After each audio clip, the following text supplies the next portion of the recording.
sufficiently. I think it left this lady that we get it from, which is the same source as you, yesterday. Okay. Yeah, so I think it's been in transit for like, Yeah. give or take 24 hours.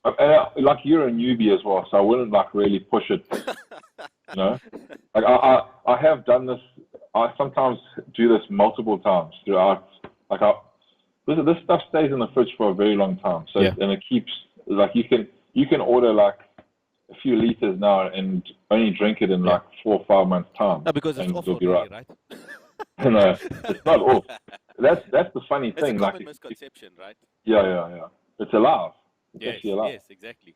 So I've actually taken it out multiple times to try and make it as strong as possible. Like I don't care if it's like lumpy, if it's like super fizzy, whatever. I don't care. Mine is really smooth at the moment, and I kind of prefer lumps. So maybe I'll leave it out. Put it in the fridge and let it cool back down again, and then what I also do is I like aerate it. So you'll see it's so swollen. Yeah. I just open the lid a little bit, just so release the pressure, and then I close it again. Okay. And I might do that multiple times just to increase the strength. The strength. Well, I don't think it'll be a problem for me. I'm kind of like you. Like I eat for function. If you're gonna taste something, you might as well get maximum benefit. Yeah. But I eat for function these days, so even if it tastes terrible, I'm fine with it. Debbie, on the other hand, the first time she changed like Maya's poo nappy, she like threw up. So I'm very interested to see how she's gonna put it down. With most people, this is the thing. Like this stuff isn't for. If you really understand the true benefits, you believe in it, you'll be able to get down pretty easily. But most people, they just can't get their heads around it. In all honesty, it's not for everyone. Yeah. But inbox myself and Andrew if you're interested in knowing what products we use and where we get them from or whatever. I'm sure we'll be happy to. Or you can just pay attention to our Facebook. Rather make it easier for everyone. If you have questions, put them in the comment section because then everyone can see. Yeah, so there's a benefit for everybody. Yeah. But I know for a fact, Andrew, this is a problem that, as you said, is actually becoming a huge problem, especially among competitors. And what like people will, they'll get bloated into show. They'll stand on stage with and these days it's the high penalty for bloating on stage, like disqualification, because the perception is that you have a gut. What is his name? Louis Marco call it? I don't know. But so I mean, basically your things like your kefir yogurt, that will have calories. Obviously, it's the one that we use is actually raw. It's made from raw organic milk. Yes. So it's not pasteurized. It's full of all the bacteria, and it's full fat. Okay. So that has quite a lot of calories. And quickly then. So considering that, like with me, I tend not to pair fats with carbs and all of that kind of stuff. What's the optimal way for me to use this quickly? I think first thing in the morning. First thing in the morning. Okay. See, I've looked at a few places and it's hard to get accurate results as to exact macros because milk sugar is lactose, right? Yes. But that obviously gets eaten up. It gets eaten up. Yeah. So, depending on how fermented it is, the levels might vary. So technically, the carbs could actually be lower the longer you leave it. Yeah, that's what I think.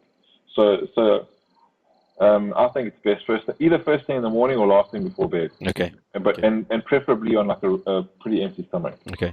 Well, fortunately for me at the moment, I'm sort of starting my day out with, we spoke about this before, where I don't run carbs, and my peri-workout nutrition is sort of, what's really important to me at the moment. So all my carbs are consumed around that time.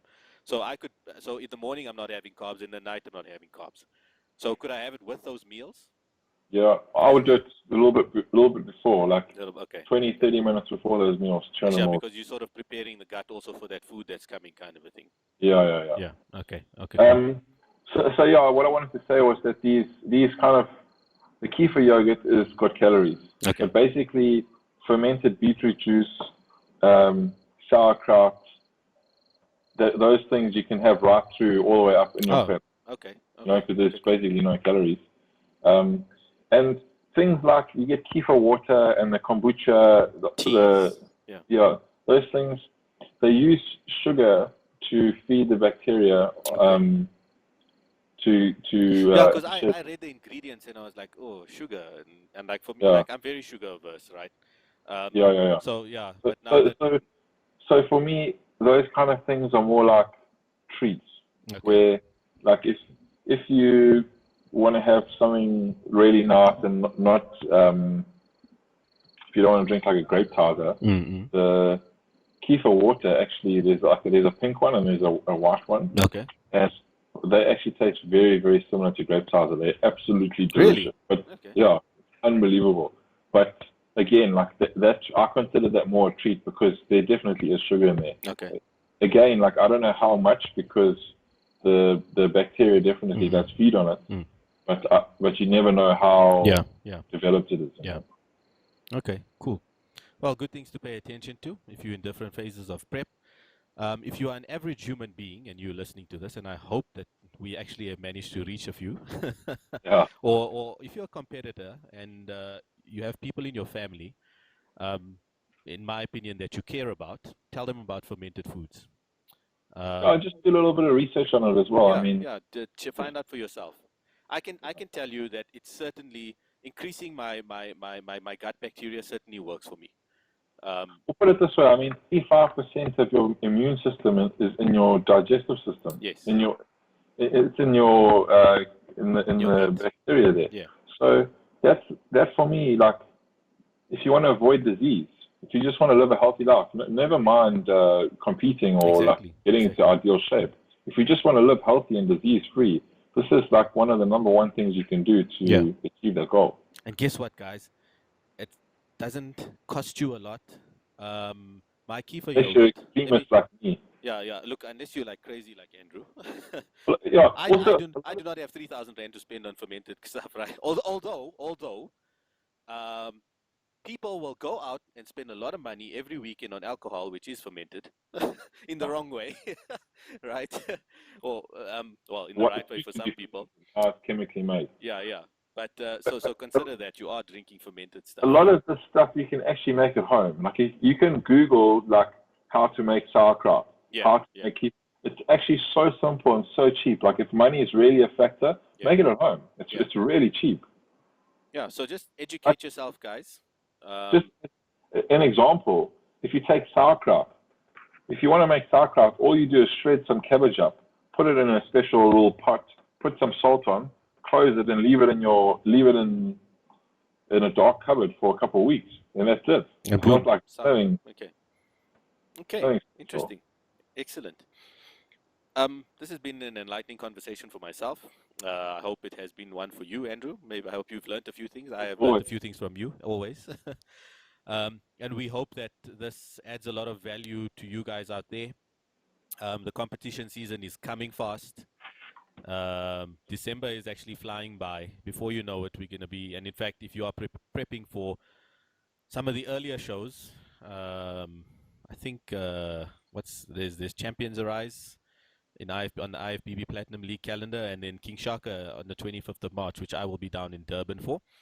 But that leaves you with roughly 15 weeks of prep. So if you're actually intending to do a King Shaka Classic or the Champions Arise show, you should be prepping already and taking few off days through Christmas. But then you got to be back hard back on it. Andrew, thanks. I think let's wrap it up there. Cool. And once again, guys, comments on the posts. Let's share this knowledge. And in fact, the more people we get using this stuff and the more people we get feedback and getting the different experiences, for myself and Andrew, it's been a positive one. Let's hear what you guys have to say about fermented foods. Yep, that's a good one. And then also, like, if you have any other sort of requests for topics that you want us to discuss, as always, just leave in the comment section. We're happy to. We do have quite a few topics actually still to get through, in actual fact. So, cool. But I love the way that this one actually organically came up. So I want to thank all the guys, Lara, Kenyon Thomas, and Mark Crom. Stefan, yeah. yeah, they all actually have these tummy problems, and they all are embarking down this route with us. So, yeah, we'll have a good case study, I think, at the end of this. All right, guys. Yeah. Cheers, and we'll see you in episode 8. Cheers, See you Andrew. later. Have a good day. Cheers, eh? Ciao.